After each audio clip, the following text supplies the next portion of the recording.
Hello and welcome to the Trophy Trust Podcast, a weekly podcast of PlayStation trophies. I'm your host of Electronic, and with me is Punish. Hey guys, how are we doing today?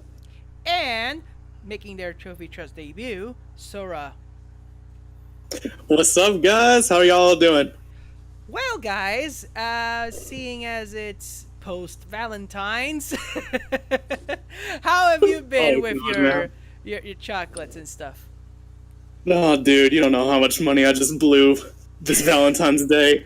Man, when you got a wife, everything goes down the fucking drain. Everything. It's like, not to mention you have bills and everything, but then you had Valentine's, you had the birthdays, you had Christmas. It's a heavy toll when you look at your wallet and you see nothing but doves flying out of it. I mean, you gotta have something for your video game collection at least. Oh, yeah. What about you, Punish? Did you get any free candy yesterday? No, that is why I'm happy to be single, because my wallet was not affected. So I'm actually once we get done with this podcast, I'm going to jump onto my PS4 and I'm going to buy tons of games from the flash sale. I bow to you, my good sir, because I do not have the luxury of this. I already bought all my candy I wanted to take for myself, and I ate almost everything. Although everybody at the pharmacy was like staring at like this basket full of candy. But anyways, I think we can segue on to what's happening this week. Okay. So your poor old wallet is hurting right now, Sora. So, yes. Tell me, what have you been playing that it has made you look at your backlog even further? Oh God, man! I guess we can go straight into it. You can tell from the freaking Discord gamer tag. I'm still playing Final Fantasy 13 right now. Jesus, in man. accordance with this bet. So, for the podcast, for those who don't know right now, I'm currently in a bet with one of my good friends.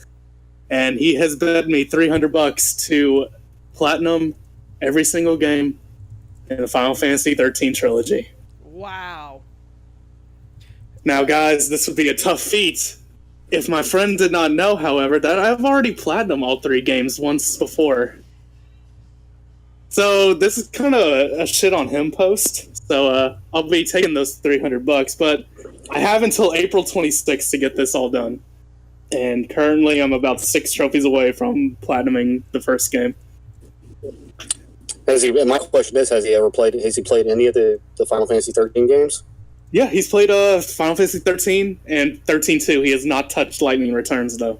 Okay, that's interesting because, to platinum each Final Fantasy in the 13 series, it's anywhere from 60 to 80 hours each. Yeah. And if you put in a serious grind, not necessarily a grind it completely out, but if you pace yourself at a reasonable rate, that's easy to accomplish. It really is. Dude, like seriously, like with this Fantasy 13, I'm at 120 hours total playtime right now. Oh, okay. Wow. It is, yeah. I did not expect to spend this much time on this game. Yeah, that's kind of unusual for Final Fantasy 13. I know it's really grindy at the end, especially when you have to defeat the larger monsters, but wow. Yes, but the good news is that 13-2 and Lightning Returns take 40 hours respectively, so I'll have a little bit of a break. Yeah, and you already have all these versions of those games, right? Yeah, so we started the bet on January 26th, and that day I went to go pick up the entire collection. I had to drive to 3 separate GameStops to pick up each game. That's surprising because I'm sure there were tons of copies been sold back to GameStop. I don't know if everyone was having a bet on the Final Fantasy 13 trilogy that day, because I went to one GameStop, they didn't have any of the Final Fantasy 13 games. I went to a second GameStop, they had the first one, so I picked it up there. Then I went to the third one, and they had a scratched up version of 13-2, and they had Lightning Returns, and I was like, can you fix up 13-2 any? And they were like, we can buff it out for you. And I was like, good, can you do that? Because I got a bet going on. Because at that point, I was not about to drive to another freaking GameStop. That was the last thing I was gonna do. Sora. But you can also go right now on SquareEnix.com and go for a sale and get it for like $3.99 plus $20 of shipping right now. Wink, wink. Plus nudge, nudge. $20 of shipping. Yeah, yeah. These assholes want to give us takes all the money, so they're gonna take it all from the shipping. So See, that's what I love about these sales. Like when people are like, "Oh yeah, $3.99, Final Fantasy 13, $20 shipping and handling." God damn it. I mean, they gotta have But- something inside of the packaging that smells good. Yeah, like give me a teaser for an upcoming 2018 game. Wink, wink, nudge, nudge. We can talk about that more on that later. But I digress. That's what I've been playing. Yeah. So, what have you been playing, Punish? I just finished up my stack of Mecho Tales. For anybody that's listening and doesn't know, Mecho Tales is it's a 2D platform shooter. If you play it and you've played Mega Man before, you'll get the same feel as Mega Man. I went ahead and played both those games. Really fun. I like the visuals. The only complaint I had about the game was the controls. The controls are absolutely atrocious. They're trash, and it could cause it can make the game go a little bit longer. I played it on PS4 first, and then I went to the Vita. And honestly, the way the Vita controls are set up better than the PS4. So Yeah, but, there are some games where you're just like, yeah, this is meant to be played on a Vita. yeah, exactly. And then I'm also still playing. I'm still working. I play it for like an hour here or an hour there because I'm still competing in the Trophy Hunting League right now. But I'm also working on Legends of Heroes: Trails of Cold Steel, which, as I mentioned in my previous podcast, in one of the other previous podcasts, it's a great RPG. If you like Persona and Suikoden and Final Fantasy, this is definitely a game you want to play. It's about an 80 to 100 hour RPG, depending on the grind. Like I started out on the hardest difficulty, I always do. And that's definitely made it more difficult for me because I'm still learning the system kind of. And so I'm having to grind a lot more to get my character's levels up. And there's also like hidden side missions. You have to have character profiles updated, very similar to what you see in Persona. So you have to talk to everybody every time you go into a town or anything like that. You have to talk to everybody because if you don't, you're going to miss a profile. Ooh. But damn good game. I'm really enjoying it, but it's been kind of put on the side holder because I've been focusing on getting a lot of trophies for the league right now. You know, So. every time you say Mecho Tales, I always mishear it and say Mako Tales. I was like, what? No, it's Mecho Tales. It's like Mecho Tales. Oh.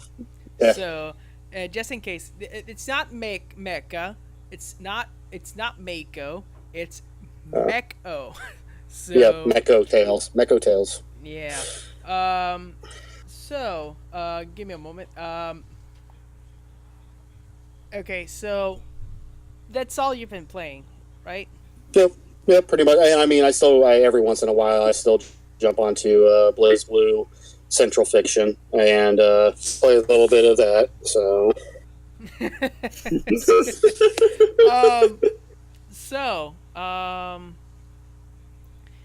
that's all. So, I don't know what I've been playing. So, You don't know what you've been playing. you're supposed to actually ask me. So You've been blindfolded, my dude. What you been playing, Beck? Okay.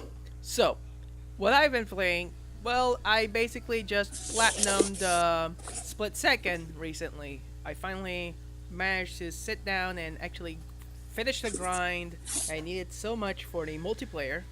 I say grind, but honestly it's just taping down the start button and pressing the X button like every single time, but that's about it. Yeah.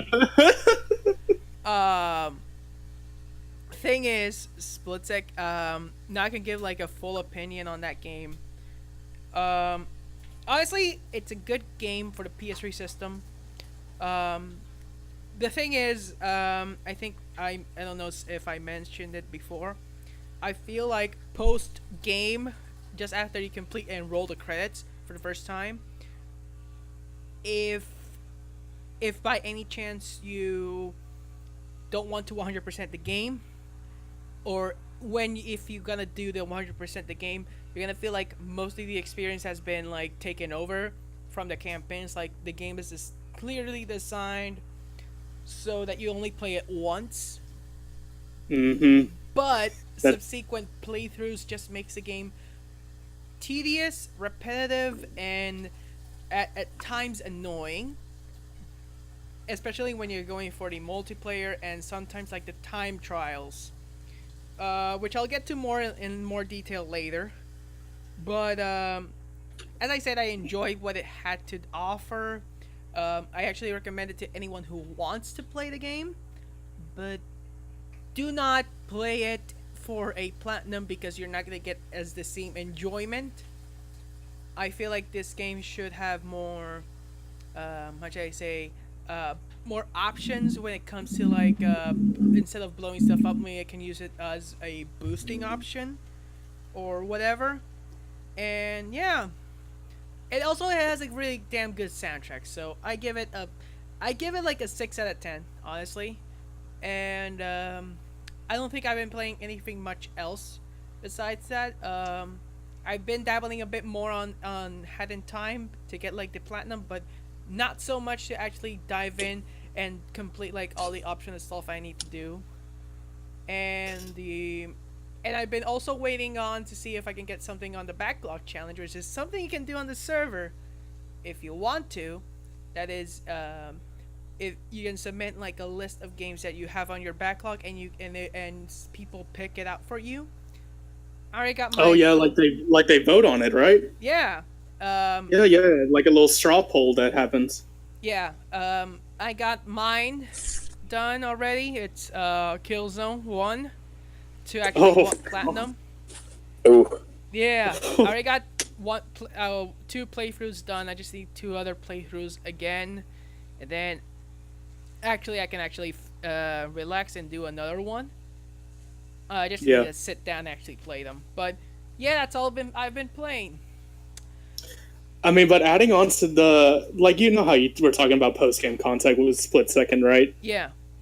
So I feel like games nowadays with their post-game content, they're getting more and more to the fact where they don't want you to do another playthrough. They just want you to do everything in the post-game.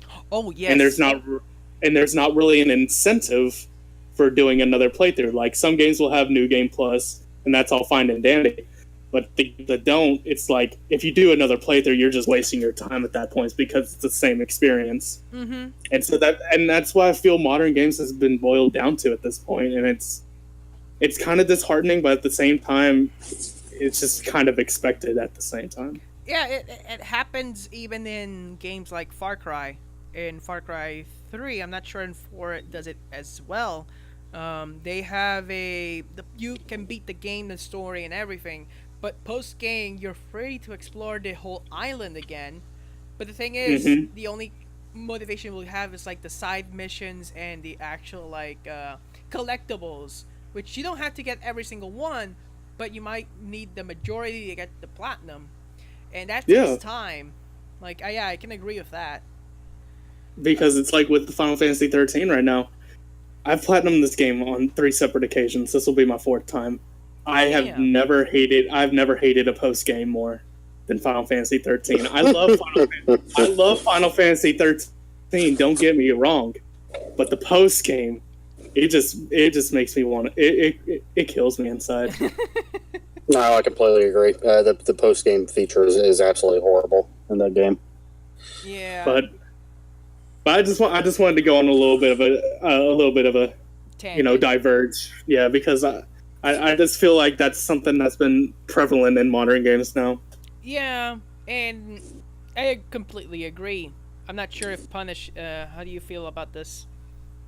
I really don't. I can't really, give you a good, honest opinion on the matter. When it comes to DLC and post game contact, I mean, here's the thing: is that I love New Game Plus. I really do, especially with a lot of the games that I play. There's always usually a New Game Plus, but when it comes to the DLC, there's been a couple of games where if you start a new playthrough with the DLC, sometimes it is It's advantageous. It really is, because you might get like a new weapon, or you might get a more powerful weapon, or a better piece of armor that might help you through a particular spot you might have had trouble in.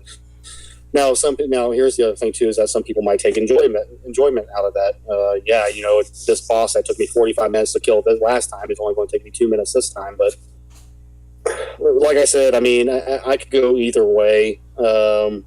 With particular games, depending on how the story is, the character development, the music, things like that, that's what really brings me back third, fourth, or fifth playthrough. I mean, right now I can tell you, I could play Final Fantasy VI, Final Fantasy VII, Final Fantasy VIII, Final Fantasy IX over and over and over and over again, and I would still enjoy it as much as the previous playthrough. But certain games like, I'm just going to throw one out here. Okay, I've never played Killzone. Usually when it comes to games like first-person shooters and things like that, yeah, I enjoy it. I enjoy the story. I love playing through it, but not enough to start it over again. So, I mean, there's definitely different defining factors for me to go through and play a different game. Yeah, I was gonna mention Mass Effect for you, but you already mentioned Killzone. Yeah, well, yeah, I mean, Mass Effect, I mean, I love the story. I absolutely love it, and there's so much... If you do one playthrough, you're missing a ton, because there's tons of conversations, there's tons of different dialogue that you miss out depending on which teammate you have with you. And hell, that's the one reason I put 400 hours into Final Fantasy VII when it first came out, was because I wanted to see all that dialogue. I wanted to see all that interaction. Holy hell! With Mass Effect, that didn't bother me whatsoever. It was, yeah, you know what, the main points of the story I really enjoyed. It was all that side quest bull crap that I had to do over and over and over again, because I had to pop those teammate trophies. Mm-hmm. And you have to do a majority of the missions with that particular teammate to get. And that's the reason that was so frustrating for me, was because I had to do that side mission that took 10 minutes. Well, actually took an hour, because I had to land on the damn planet with the Mako, and drive all around the planet with the Mako until I can get to that one particular spot to complete the mission. So, but I digress. I could go on. This is something I could go on and on about. Yeah. But anyways.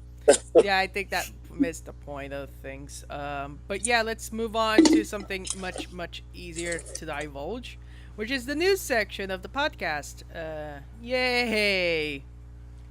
So, let's talk about news.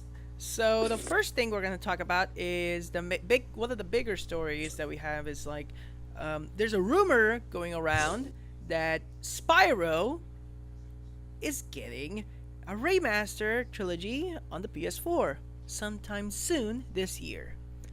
What do you guys think about this rumor?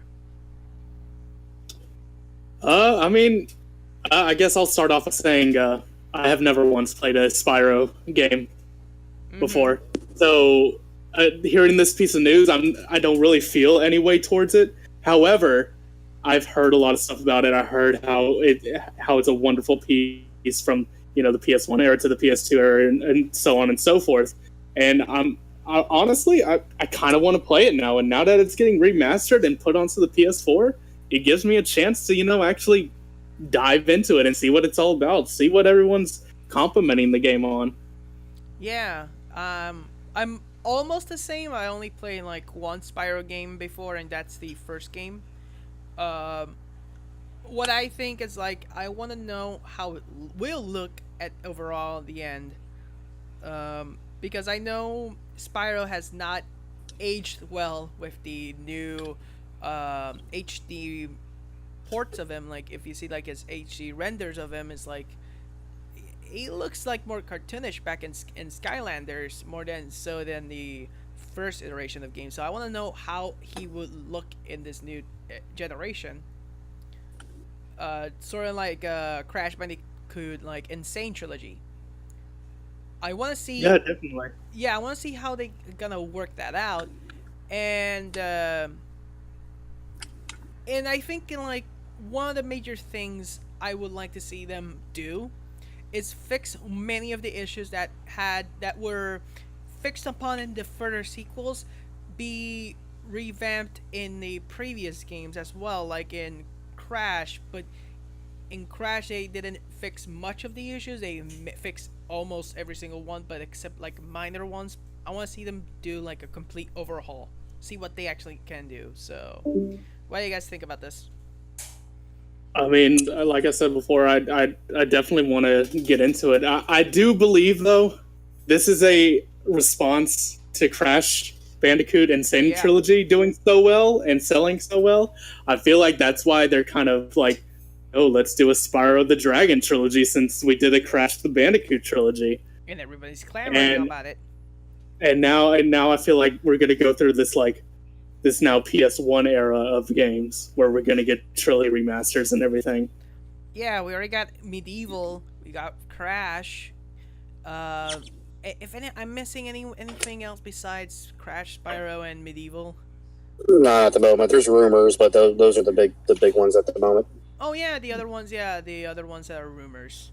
What do you got? Because for the past 2 to 3 years, we've had the era of the PS2 remasters. Like we had the Sly Collection over on the PS3, and then we had Kingdom Hearts getting its whole remaster. Then we had the Jack and Daxter Collection getting its whole remaster. Mm-hmm. I feel like now we're just taking it back a generation and going back to PS1. Yeah. And honestly, it's not a bad idea. I mean, bring on PS4 so the people that didn't get to play it, like myself, can have a chance to play it. Yeah. Yeah, exactly. That's what it really boils down to. I mean, the PS1 era of video games was an amazing time for gamers because the graphics at the time, and I want everybody to hear me say at the time, were amazing. We had voice dialogue and actual voice actors being hired for a mass majority of the games, and we saw true story development. I don't want to say for the first time, but it was the first time that a lot of this stuff was being brought forward. And I mean, look, I'm 33 years old, and I remember being 14, 15, playing Final Fantasy Final Fantasy 7, Metal Gear Solid, Medieval, Spyro, and games like that. Whereas the current generation of gamers, they hear talk about it, but they've never had a chance to experience it. So I think this is definitely a move in the right direction. Mm-hmm. Not necessarily remastering games from PS3 like we've seen recently a lot. I think going back to a lot of these classics that we know and love is definitely a good step in the right direction because hell, there's a couple games I would love to get trophies for from the old days. So. I know Claire got his wish with Final Fantasy 9, and you already got your wish with Final Fantasy 7, but you also want the remake done. I also want the remake. Yep. Yep. Yeah, give us that remake, because boy howdy, it's been a while since we've seen anything for that. Oh. I mean, maybe E3. E3, I think it's gonna be the bigger news outlet on all this. That's a possibility. In my opinion, they're putting all their cards on the table with E3 at the moment, and I think the reason they're doing that is they're like, okay, yes, we have Final Fantasy VII remake. Everybody's excited about it. We can't wait to get this out. But Kingdom Hearts 3 is a very, very broad audience because not only do you have fans of the previous games that, like me, that really want to freaking play it and finish the story, but you also have people that are fans of Disney, fans of the princesses, they're fans of Goofy, Donald, Mickey Mouse, you name it. And the Kingdom Hearts series presents all these characters that, it's more of an open market for Kingdom Hearts than when it comes to Final Fantasy VII. So, and also, and I hate saying this, God, I really do hate saying this, but a lot of recent gamers, especially from this generation and last generation, probably have a bad taste in their mouth from the Final Fantasy series because of games like 13, 13-2, Lightning Returns, and Final Fantasy 15. Now, I personally enjoyed all those games, but those games got some dirt. They got some nasty hype back in the day. So when some people hear Final Fantasy VII remake, they might not be thinking like me, yay, I can't wait. They might be thinking, oh crap, another Final Fantasy game. I'll wait for it to go on. I'll wait for it to go on sale. So. Because it's Final Fantasy VII, so it's gonna have that same story and everything, but it's not gonna be the same turn-based combat. No, it's not. No, because it's now being directed by Tetsuya Nomura, the person behind Kingdom Hearts. He's going full full-fledged combat on this one. Like, he's taking everything real time now. Yep, and from what I've seen of the videos, it's the battle system is similarly set up to Final Fantasy 15 too. Mm-hmm. The way your squad mates operate, the way you choose to use which magics, the way you summon and things like that. Now, if they just something like it was in Final Fantasy 15, I'm going to be writing a nasty email to Square Enix. But like I said, a lot of the combat that you see is very, very similar to Final Fantasy 15, which I don't mind. I really don't mind because I did enjoy the combat in Fantasy 15. Yeah. But I mean, taking it back to the original topic of all these, of Spyro the Dragon and everything, I guess what I just want to, put the pin on and just like leave off at that is just, I'm thankful for these developers, taking the time, giving us these remasters in glorious, PS4 quality, HD quality, just like that. And because anyone can do an HD remaster, but I mean, you have to have passion behind the project as well.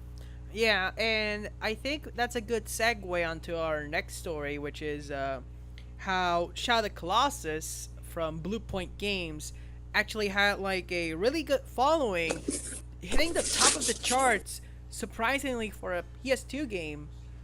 And I find it so surprising given what games were released back then, like back at the beginning of the year. For example, Dragon Ball Fighter Z.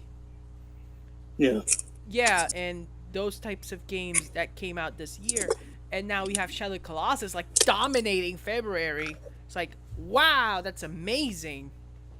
See, this is what I was talking about when you have a dedicated developer, Blue Point Games, who is passionate about something that they themselves most likely love. They probably adored the Shadow of the Colossus, and they were like, you know what, we need to remaster this for PS4 because people on the PS2 probably don't know about this game, and we need to bring it to the world.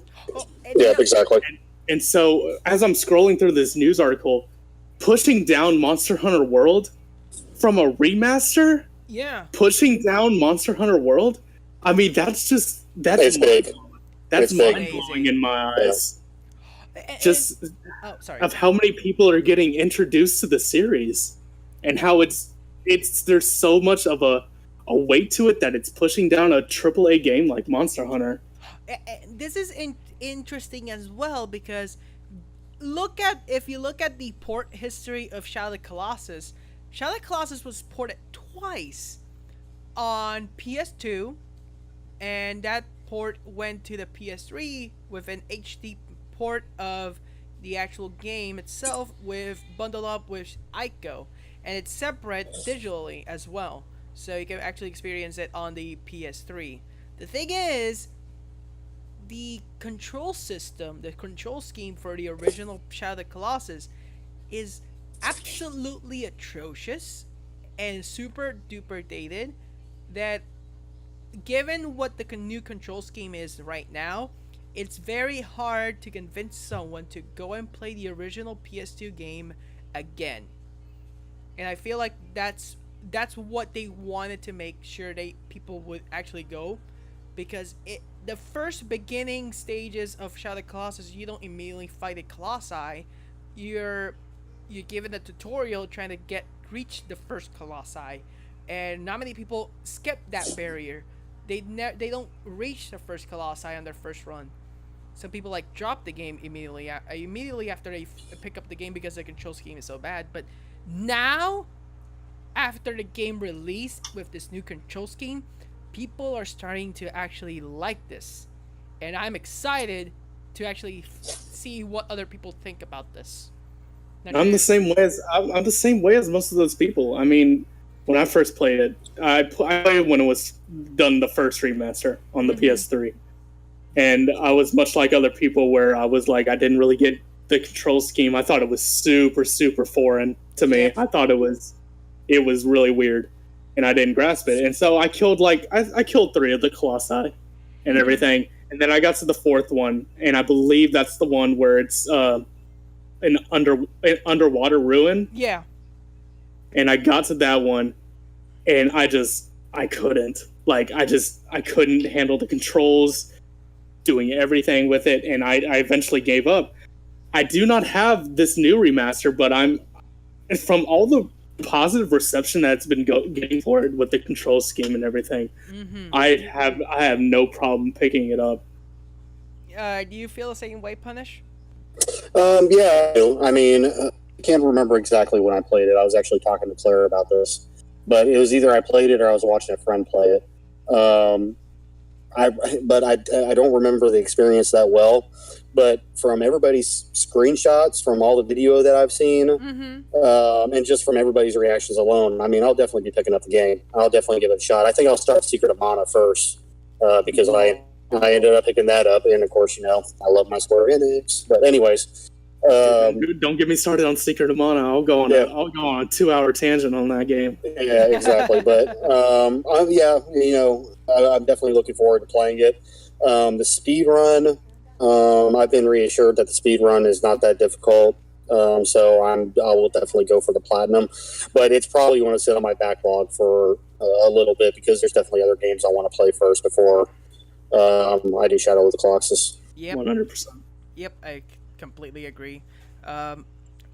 Well, at least now that we got this done, I think we can move on to the next topic, which is apparently there's a rumor going around that Disney is reaching out other developers about the Star Wars license. Now, I know we all have beefs. Thank Christ. Yeah, we always have beefs with EA and all of its controversy that is surrounding with the IP.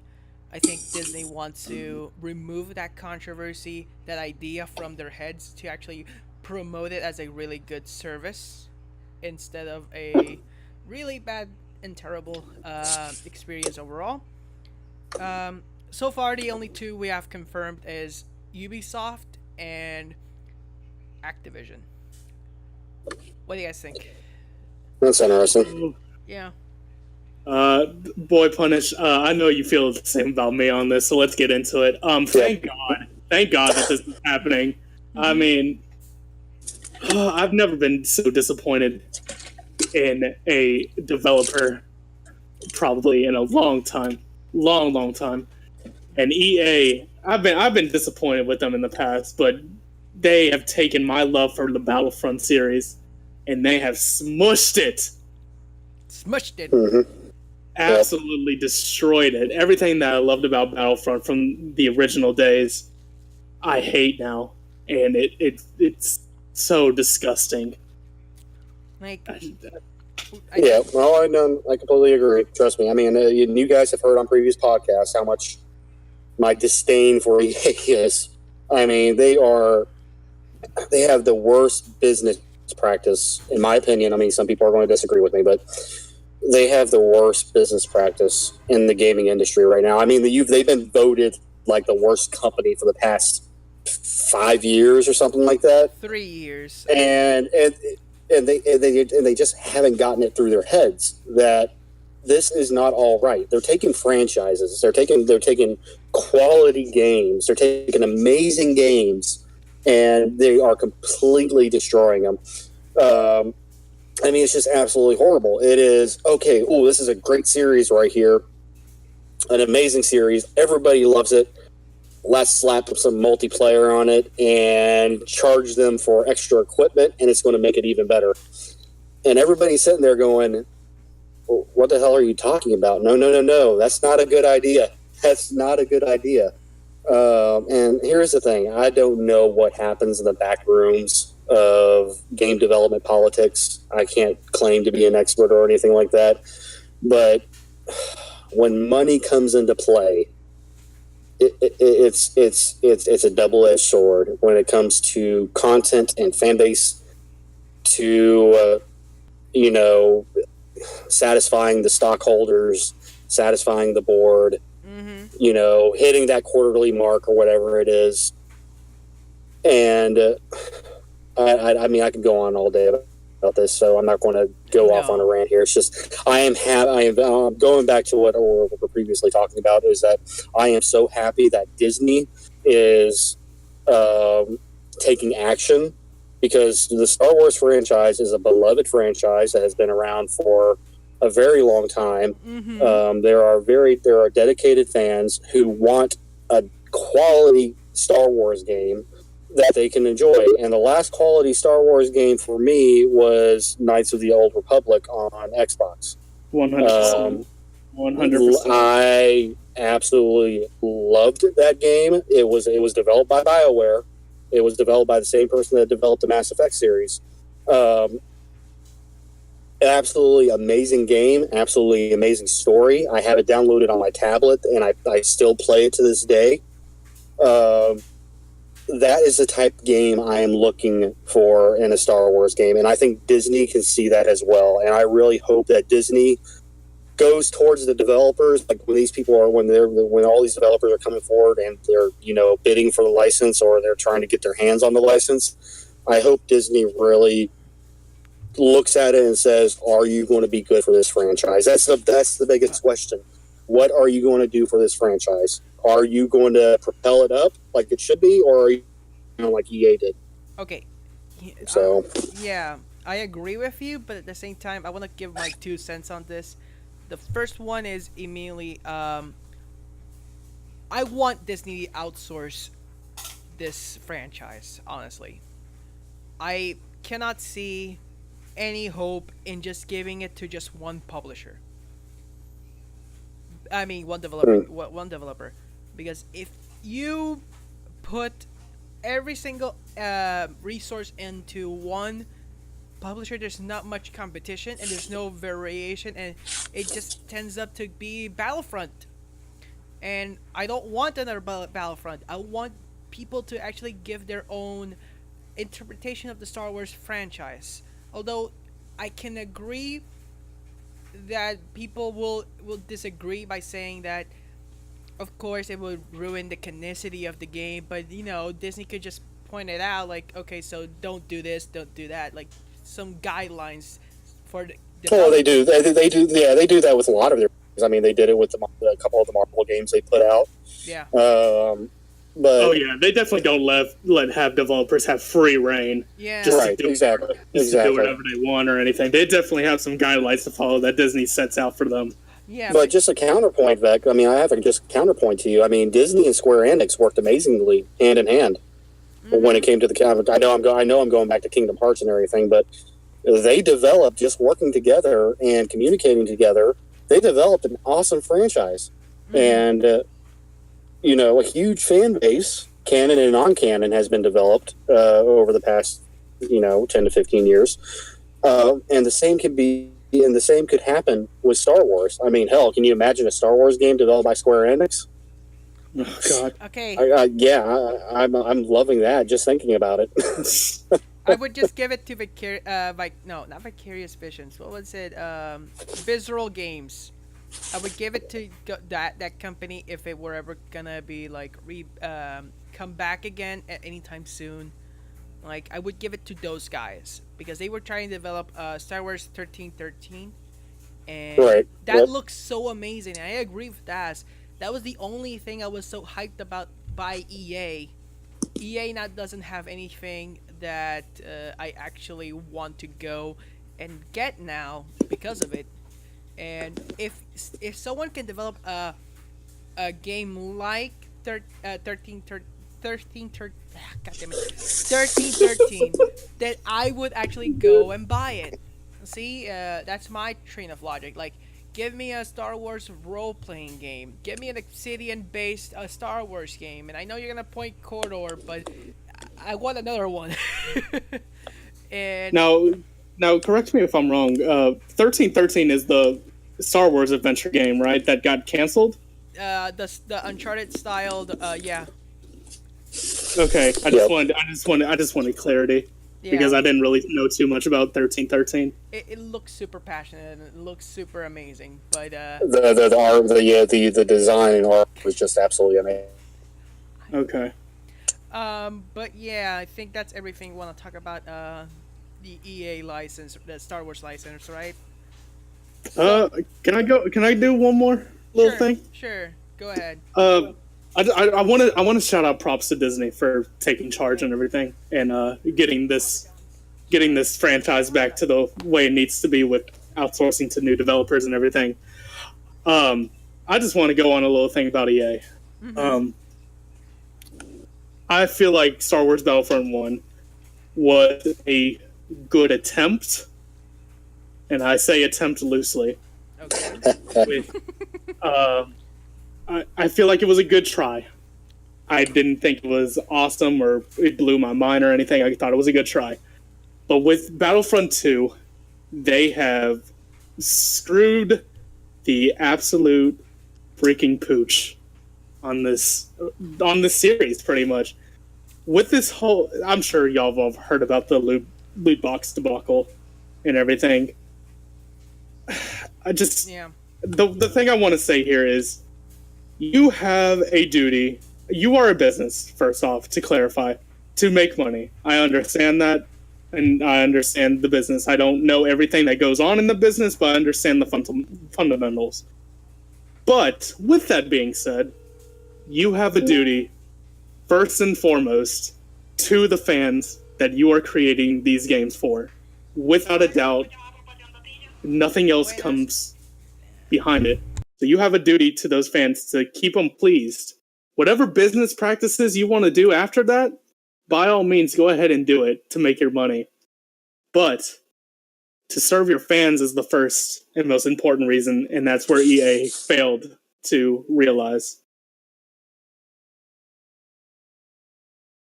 So I just wanted to throw that out there, give my 2 cents on EA about Star Wars Battlefront 2. No, but I completely agree with you. The fan base is what drives these franchises. I mean, hell, look at the number of games that are being kickstarted and Indiegogo funded right now. It is absolutely amazing, and the reason these campaigns are going forward for these films, these video games, these soundtracks, and things like that is because of the fan base. When there is passion, when there is commitment, that's ultimately what they need to strive for, is to maintain that passion and to maintain that commitment. So, but that's all I really have to add. I don't want to keep this going. No, I'm sorry about that. I just wanted to put my 2 cents in on that. Okay. But yeah, we can continue. Okay, so that's everything that you guys want to say. So, before we move on to the last topic, I know you guys already talked about Kingdom Hearts so much in this podcast already, but it's called excitement, man. Come on. I know. I'll throw the bone for you all. Overblown hype. Okay, so I'll give it to you guys. Talk about the Kingdom Hearts 3 renders and gameplay trailer that came out. All right, Punish if you don't mind. Go ahead, man. Go right ahead. Yeah. All right. So, my boy, these Kingdom Hearts 3 renders, they look pristine. Yep. Pristine quality right there. My boy Riku, my triple OJ. This man looks tight. His now listen. I don't swing this way, but if I did, boy howdy would I go for this. But I digress. Now, there's one problem I do have with these renders. Okay, which is? And it's mainly with the Riku render, but the Keyblade that Riku is holding. The car key. The car key, yes, the BMW car key. I don't know what it's trying to symbolize. I don't like. Is it there a deeper meaning behind this car key? Like, am I supposed to wait until I play the game to find out the deeper meaning? Because you can't just show us this picture with a new freaking Keyblade and it just being like that. I got it. Since Riku's looks so much like Noctis. Yeah, I was just about to point that out. He is a discount Noctis. He's a discount Noctis.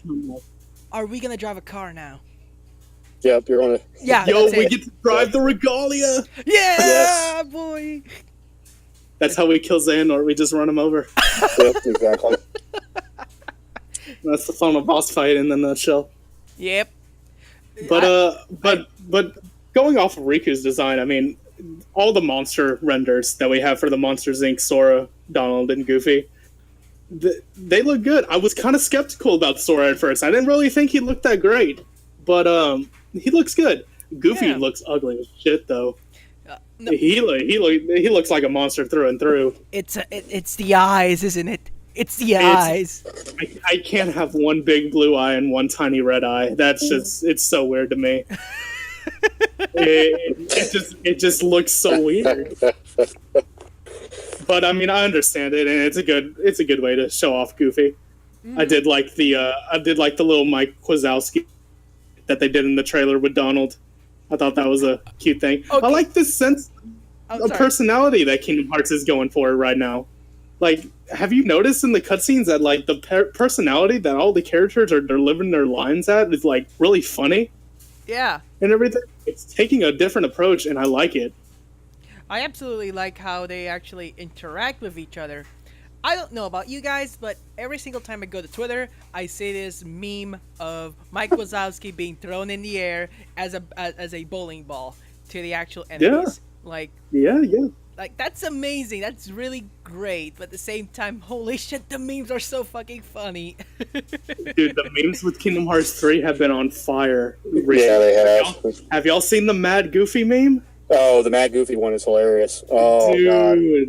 God. Oh, my God. So, for anyone that doesn't know on the podcast, this meme got started for when, I believe, the 2015 trailer came about, or was it 2016, where they showed Sora, Donald, and Goofy in Xemnas and Ansem.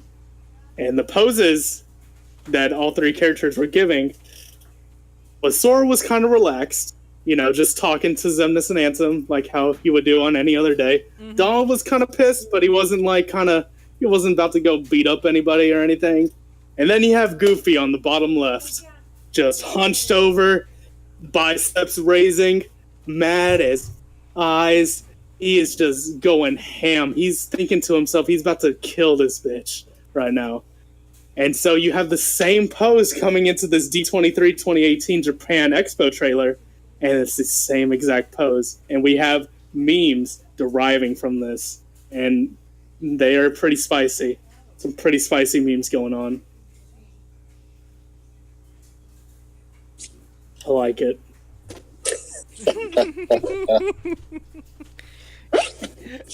And here's the thing with Kingdom Hearts 3. Like, I'm excited to see how this turns out, but looking at the trailer already, my God, does it look so much better than we got the first release. Like, Sora looks much detailed. It's kind of how Odyssey was revealed at first. It's like, it looks so a bit worse than it looks right now. It's like, I'm excited to see like the final product of this. Yeah.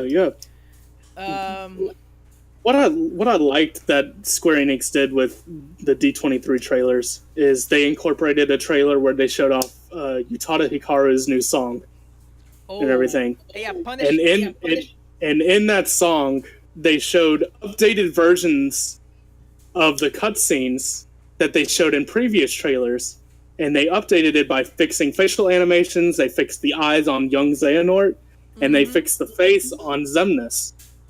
And I just feel like, see, Square Enix didn't have to do that. But they did it anyway. I mean, but they did it anyway. Yep. So I think it just, I like how they showed that during Utada Hikaru's new song. Plus, that song is beautiful, by the way. I feel like it's a deliberate choice because they know how much hype there is between Kingdom Hearts 2 and Kingdom Hearts 3 at this point. It's like, how much? 14 years already? Yep, yeah, exactly. It's like, how do you live up the hype that you've been teasing us all this time? It's like... And like... It's, yeah, keep... Oh, sorry. No, go. Keep going. I was about to compare it like something like Fallout 4 and Duke Nukem. Like, this hype that everybody has been teasing on, and when the game was revealed, like, it didn't live up to the expectation that everybody was looking forward to. Like, and I think Square Enix wants to crush, like, that expectation wide open with this game, I feel. Yeah, I completely agree. And I mean, here's the thing: is that the one thing that I love about Square Enix. Now they haven't done they've fallen short in the past, but and I know I'm going to get a lot of crap for this because people are going to disagree with me on it. But Square Enix, they have always been passionate about their games. They've always been passionate about their characters, their storyline, their music. I mean, if anybody tries to tell me that there's anybody better out there that makes better music than Square Enix, I'm going to say you're full of crap. But it's the passion. They want they want the game to succeed. They want the characters to connect with the player, or the player to connect with the characters. They want the story to have love. They want layers to the story. You know, they want it to be. They want to make a memorable experience. Mm-hmm. They want you to talk about that game for years on end. I mean, hell, I'm still talking about Final Fantasy VII, and that damn thing came out years ago, and I still enjoy the original game. But it's, I really wish, in my opinion, getting kind of going sideline from the current topic, but I really wish that the developers out there would take just a portion of that similar passion and put it towards their video games. And we do see developers do that. I mean, you have to look at The Last of Us, you look at God of War, and yeah, exactly. They put that passion into their video games, and I'm on Hughes Mass Effect Andromeda as an example, but that game got so much hype. I mean, everybody loved the first three. They loved the story. They fell in love with Shepard, male and female Shepard. They fell in love with the characters, the crewmates, and things like that. And then it came out, and everybody was hyped for it. And then the day that it came out, or the day that it was released to the reviewers and the journalists and things like that, it got destroyed because of the facial animations, because of the movements and things like that. And that could have been prevented if BioWare, and I'm going to put a little asterisk at that, being controlled by EA, had put that same passion as what Square Enix is doing right now. And you can definitely see that in the renderings and the trailer and the music and everything like that. It's just not because of the story that I continue to want to play this game. I know they're not going to disappoint me like Andromeda disappointed me. So, one quick thing. There's been a lot of backlash with Kingdom Hearts, if it's going to come out in 2018, or is it not, or all that stuff. And I don't want to drag this out or anything. I just want to make one quick point. Tetsuya Nomura, the director behind Kingdom Hearts, this man has a lot of pressure on him. Yeah, he does. Yeah, a ton of pressure. Like, you have all these Kingdom Hearts fans who've been waiting forever for this game to come out. This man has so much pressure built upon him. And from people, I've seen so much backlash directed at Nomura. Just like, oh, he's not going to keep word on his promise. This man doesn't know what he's doing. This man is a genius. All right. Yes, I know that all the story elements in Kingdom Hearts haven't been the best and pristine. Trust me, Drain Drop Distance has proved this to me. I understand that. But at the same time, when Nomura is passionate about something, he goes 110% on it. So when he says that he's confident about a 2018 release, it's going to be released in 2018. Exactly. Fully completed and everything. People are saying, well, Final Fantasy 15 didn't come out 100% complete. Final Fantasy 15 wasn't directed by Nomura. It was at first. It was at first until it got... But they changed directors. That wasn't on Nomura. And I want the backlash to stop, because I don't want to see all the pressure that this man has on him, plus the added backlash that's getting thrown at him everywhere else. And I think that's a good way to end this, honestly. And that is a really good point, honestly, because people don't know what's going on behind the scenes. People don't 100%. know the immense pressure that these developers sometimes have when developing these games. It's like, wow, even the directors have like immense pressure, especially when you're trying to follow up from another amazing game. So yeah, I think that's a good way to end this news section. Wow, we've been at it for a while. You don't really understand how much time has gone past until you look at that clock in the bottom right and you're like, oh shit. Oh yeah, exactly. I mean, when it comes to Kingdom Hearts and Square Enix and some of these topics we're discussing, I could talk to you guys all night. I really could. So, but we can't. We gotta, we have to carry No, on. maybe one day I'll find a way to squeezing a Kingdom Hearts like a big ass podcast so we can actually talk about Kingdom Hearts all day. Someday, not Definitely be today. down for that. Someday, What's someday? we're all passionate Kingdom Hearts fans in some way or another. But I'll put a pin on that. So let's talk about the. Right now, we're gonna move on to the tricky trophy section of the podcast because, oh my God, guys, you wasted a lot of time on this newsless week. So It's passion, man. It's passion. That's Yep. what it is. yep. I'm sorry, man. I'm sorry. Don't apologize. I'm- Don't you I'm dare. making my debut, and I'm making my debut. Don't Everything you- else, I'm sorry. I'm just passionate. Don't you dare apologize. Honestly, you did a fantastic job. So All right. okay, Cool. so let's move on to the tricky trophy section of the podcast. For the first time, if you don't know about the tricky trophy section, the tricky trophy section of the podcast basically allows us to view our collection of trophies and see which one either aggravates us, found us interesting, or made us think about what the game aspect was in the first place. And we can give like a small anecdote of how we achieved this trophy.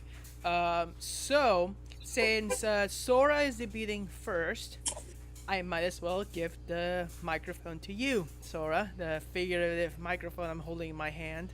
The figurative microphone across countries. Yes, thank you. I just received it. All right. Okay. So tricky trophies. All right. So this being my first time, I decided to go balls to the wall and pick one that I thought was very tricky. Hence the name. All right. So my tricky trophy is from Tales of Berseria, the newest Tales game that was released in 2017 by Bandai Namco. So this trophy is called Witness to the Mystic. It is a gold trophy, Okay. and the trophy description for this is proof of seeing every mystic art. Luck is also a talent. So the requirements for this trophy: if you've ever played a Tales game, you know that there are special moves in the game called Mystic Arts. With these Mystic Arts, you're able to perform high damaging moves to all your enemies, thereby creating a quick wipe of the enemy so you can continue on to the next story section or to the next boss. So this trophy entitles you seeing every single mystic art that is placed into Tales of Berseria, that being from my enemies that have it, that being from bosses that have it, and that being from your own personal characters that you play as who have it. The thing that is tricky about this trophy, all right, is that you have to do it all in one playthrough. You can't do New Game Plus and have it carried over from there. So you have to go through all the story, get all the mystic arts from all the bosses. So it's highly missable. All of these bosses have highly missable mystic arts. The other thing is, there are 126 side quests in the game. Oh shit. Of these 126 side quests, there are 15 secret bosses in them that all have mystic arts. So, as you can expect, if you complete one of these side quests, that's it. It's null and void after that. If you don't get the mystic art in that one time, it's done. You have to start over a new playthrough. And so, as you can imagine, for this one trophy, I had a guide that detailed where I would find a boss and what mystic art would he be unleashing and how to unleash it. Because certain mystic arts, they have requirements before they can unleash their mystic art. Like, for example, this one boss, you have to do 50% damage to him and then he'll unleash it. But it's an RNG thing, so maybe he won't. But it's just stuff like that. So I had a guide. It was a 48-page guide that detailed all of these things that you had to go through. And when I got to it at first, and when I finally got that trophy, the amount of I don't know how to express it, but the amount of just Joy. disdain. Oh no, disdain that I had for the game at that point of making me go through all of this shit. It was tough, but yeah, I did have joy at the end of it because I was finally done. You Uh-huh. know, but yeah, that's my tricky trophy. That's a really good one. Punish, why don't you go on first? Next. All right, so sticking with the theme of our podcast, I decided to go with a Kingdom Hearts 1. And this trophy, look, I'm not going to say I'm the best gamer in the world or I'm an expert when it comes to certain games or anything like that, but that SOB Sephiroth probably made me throw my controller more times in my entire life than I have in my entire life combined. For anybody that has never played Kingdom Hearts or has never watched any video, Kingdom Hearts is a mixture of a lot of Final Fantasy characters and a lot of Disney characters and a lot of original made-up characters. And one of the biggest characters from the Final Fantasy series is Sephiroth. He is the main baddie in Final Fantasy VII. Well, you can also fight him in Kingdom Hearts. He was a pain in the ass in Final Fantasy VII, and he is a pain in the ass in Kingdom Hearts, even more so. I did this on my previous account, and it was also on the PS3. And it was, I probably fought him at least, I would say, 100 plus times before I actually defeated him. And after defeating him, I had a mixture of joy and hate at the same time. Like, oh, it's finally over. I did it. I beat one of the hardest bosses I've ever fought to. I never want to play this game again. So, which was really difficult for me. You have to be a very high level. You have to have everything maxed out. I mean, and with some of his moves, luck plays a big factor too. It honestly does. Anybody that's played Kingdom Hearts 1 and fought Sephiroth, you know exactly where I'm coming from. Yep. So I am really looking forward to Kingdom Hearts 3 because I'm anxious to see what the secret boss is going to be in Kingdom Hearts 3. I'm hoping we get to see Sephiroth again, and I am hoping to we see another kind of like side baddie. Hell, I would love for them to bring Sin from Final Fantasy VIII into the mix, or no, not Final Fantasy VIII, Final Fantasy X. I'm sorry. Please, please no Julius. Yeah. Please no Julius. Yeah. No Julius. Don't worry about that. Or Lucretia. Something like that. Or hell, it would be another big bad guy from the Kingdom Hearts past legend from like the Keyblade War or Keyblade War.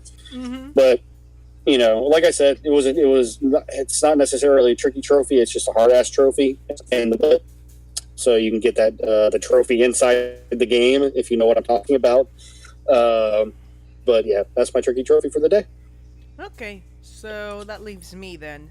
So I'm just gonna breeze on this one. It's from Split Second, and the trophy itself, it's called World Beater, which is Reach Online Form 1. Now, Split Second is divided by two sections. The single player campaign, which is a story based on the events of the live action broadcast of Split Second as you play throughout the tracks. The second part is the multiplayer aspect, which is the online stuff, which is you playing against other friends in the Split Second campaign. Now, in the online aspect, there's some trophies that are particularly interesting because they're completely and utter bullshit.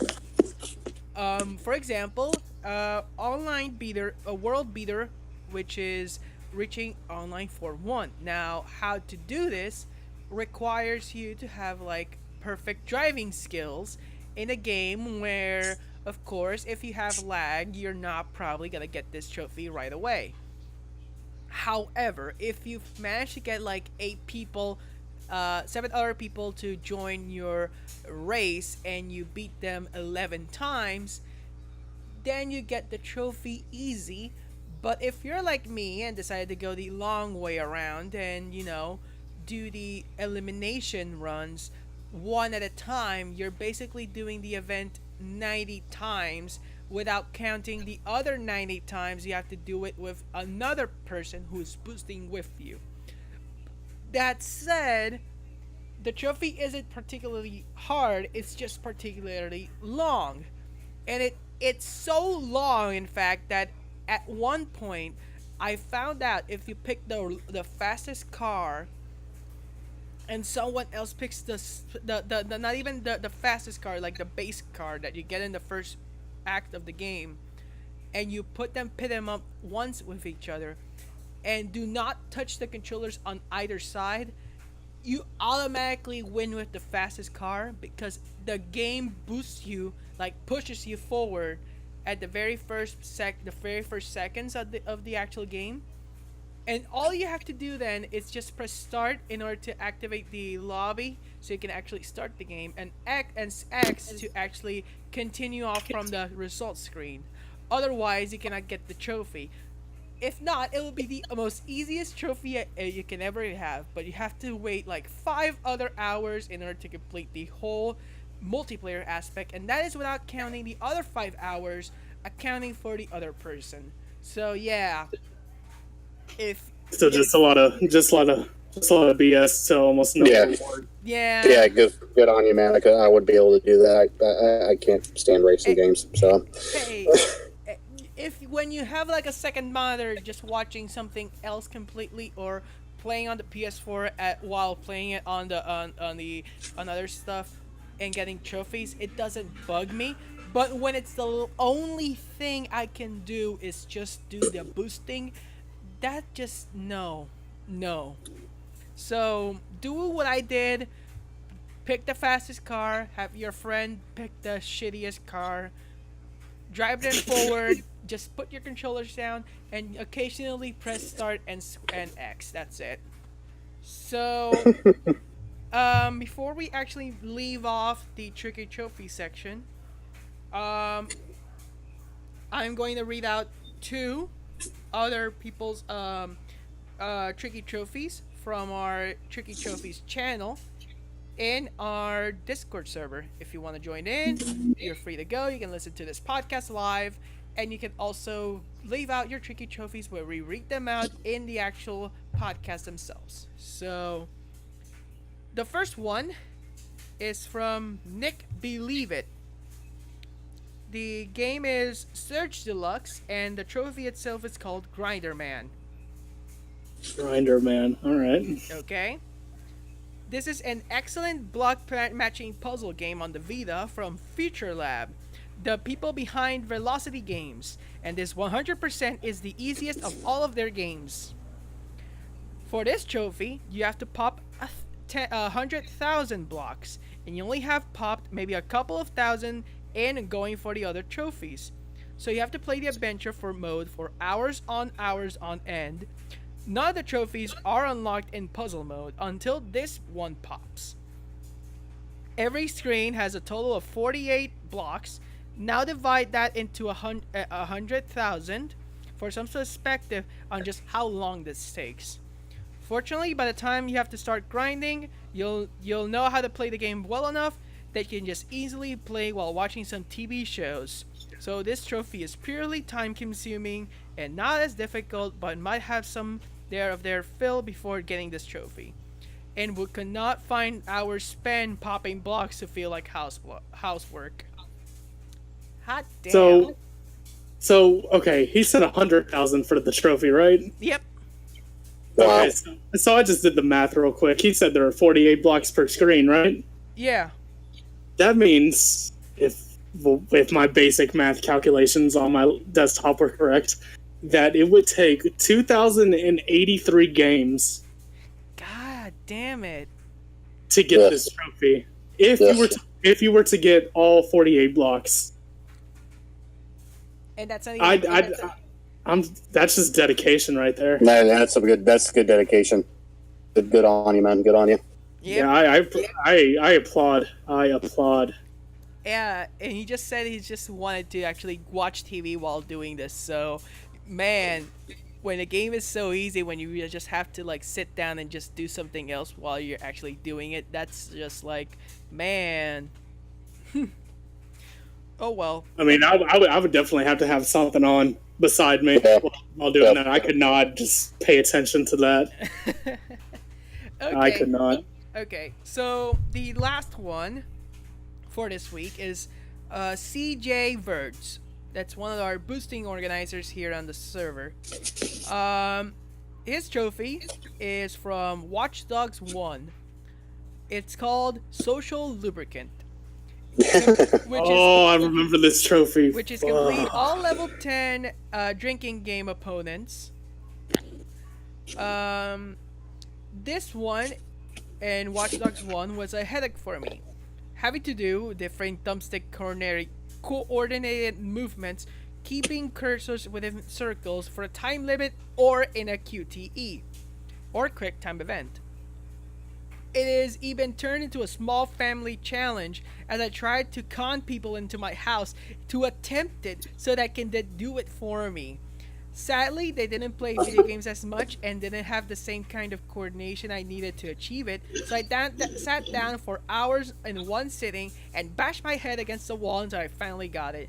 A week or two later, they announced a nerf for it, so it was much easier for people to get it. Rest in peace. The hardest trophy in the game, and that was a bronze. Yeah, That's hilarious because I think on a previous episode, I think it was Claire or DeZiel that mentioned that as their tricky trophy too. Yeah. And they had mentioned the patch for it also, saying that it was so much easier after the patch got pushed through. Yep. So funny little diverge from this. When I was playing Watch Dogs and I was trying to go for this trophy, I did the opposite. I wasn't sober for when I did this trophy. Apparently, it is best to do this trophy while you are also intoxicated. What? Yeah. So I was playing Watch Dogs with a friend of mine, and we were pulling an all nighter and everything. This is when I still did all nighters. And we were getting drunk, and I was just playing through all the drinking missions. I did every single one of the drinking challenges my first go while I was intoxicated. What? Wait, post or pre-nerf? This is pre-nerf. What the? This is when the game first came out. That's impressive. Yeah, it was. I don't know if that's actually a thing. Like, if you actually are intoxicated yourself, like, this betters your chances of completing it. But I just remember that distinct feeling I had. So when this trophy just got brought up just now by CJ Verds, I just had to tell that story. I thought it was really funny. I can't say this. I can't say the same because honestly, I got this trophy post nerf. So yeah, this trophy was an absolute like torrent going through. Like if you first got the game and everything, this was the trophy that you saved for last. I can't say the same. The last ones I did were the online ones, and that was because the online was barren enough, and I managed to get those legit for some reason. However, you had these social lubricant ones. Like that story's amazing. I don't know how I can top that. I mean, I don't even understand it myself, to be honest. It just. I've had that happen. I've had it where I was trophy hunting and I had a couple of drinks too many, and I wake up the next day and I'm like, wait a minute, I didn't earn that. All right, cool. I earned 56 trophies. How? What did I do last night? And why are people private messaging me right now? What is going on? But yeah, that's an awesome tricky trophy, CJ. Yeah, good job, CJ. Well, that wraps around the tricky trophy section then. Well, now we're at the very end of the podcast, and so we're gonna put on whatever podcast we. So we're now at the very end of the podcast, and just before we actually wrap up, anything you want to add up for the actual Discord server? Trophy Hunting League is still going strong, guys. Make sure you're continuously updating your trophies if you're participating in the league. I know that Nomad is getting ready to post an update here very shortly if he hasn't already so. Some of the teams are going strong, so keep on hunting, keep on getting not just the platinums, but every trophy counts in this competition. So keep on hunting it. We are still updating the release channel continuously. So if you see any releases on there that aren't on there, or you might see ones that are wrong, please shoot me a message and let me know. I'll definitely get that updated. If you guys are not on the platinum board, which is you members accumulated platinum trophies, and you wish to be on there, shoot me a private message, and get your name thrown up on there as well. That way you can see and compare yourself to all our other members. And then also we will be doing an update of the month of February tomorrow. You will get a chance to see where everybody stands. We already know that Void is at the top of the list with his 35 platinums, but that's neither here or there. Neither here or there. New members coming to this group. So if you guys are unfamiliar with any of that stuff, get together with the community organizer, or get together with one of our mods, or with one of our regular members, and we can definitely point you in the right direction. Yep, that sounds about right. And one more thing before actually leaving. Remember, guys, to always get your PS Plus games for the month of February. You can always check that out on the description, whatever. Right now on your, right now on your PSN store. God damn it! That took me so long to say it. But yeah, one more thing, just in regards to THL, if you haven't registered, make sure to do it on True Trophies, because I think there's 2 teams that haven't registered yet. I think so. Yeah, the 2 teams that haven't registered just registered so they're able to post the correct information. Yep. I think that wraps around whatever we have on the Discord server then. Is that so, right? Yeah, I believe. Yep. You want to add anything? Yeah. So... Okay, so this has been the very end of the podcast, but I don't know where people can find you guys, you lovely gents. Where can people find you, Sora? People could find me around Twitter at twitter.com/SarasuG. All right, follow me there. You'll get updated on all my Twitch notifications and anything that I would like to talk about that day, really. YouTube.com/Saratsu Gaming. I post all my Twitch live streams on there. I archive them, and then I post them on there. So if you miss a live stream, be sure to subscribe and check it out there. And then I'm also on Twitch, twitch.tv/Saratsu Gaming. I'm known to do dual streams with a couple of my friends. I have a link posted in the bio down there, so feel free to check it out. Give me a follow, and you'll be notified with all my Twitch notifications. And what about you, Punish? Where can people find you? Where can people find you, Punish?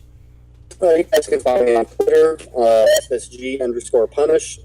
I post updates, game information, news, and things like that regularly. So if you guys want to follow me or interact about current games we're playing, go ahead and follow. And you can find me on Twitter at TheVectronic. This has been the Trophy Trust Podcast. You can follow us on Twitter at the Trophy Trust Podcast, and you can actually support $1 at Patreon. We're strictly non-profit, but we need to keep server costs open. And you can join us at this server, Discord server at PTH or PlayStation Trophy Hunters in the link below. This has been the Trophy Trust Podcast, and we'll see you guys next week. Bye! Take care, guys. See you guys. Thank y'all.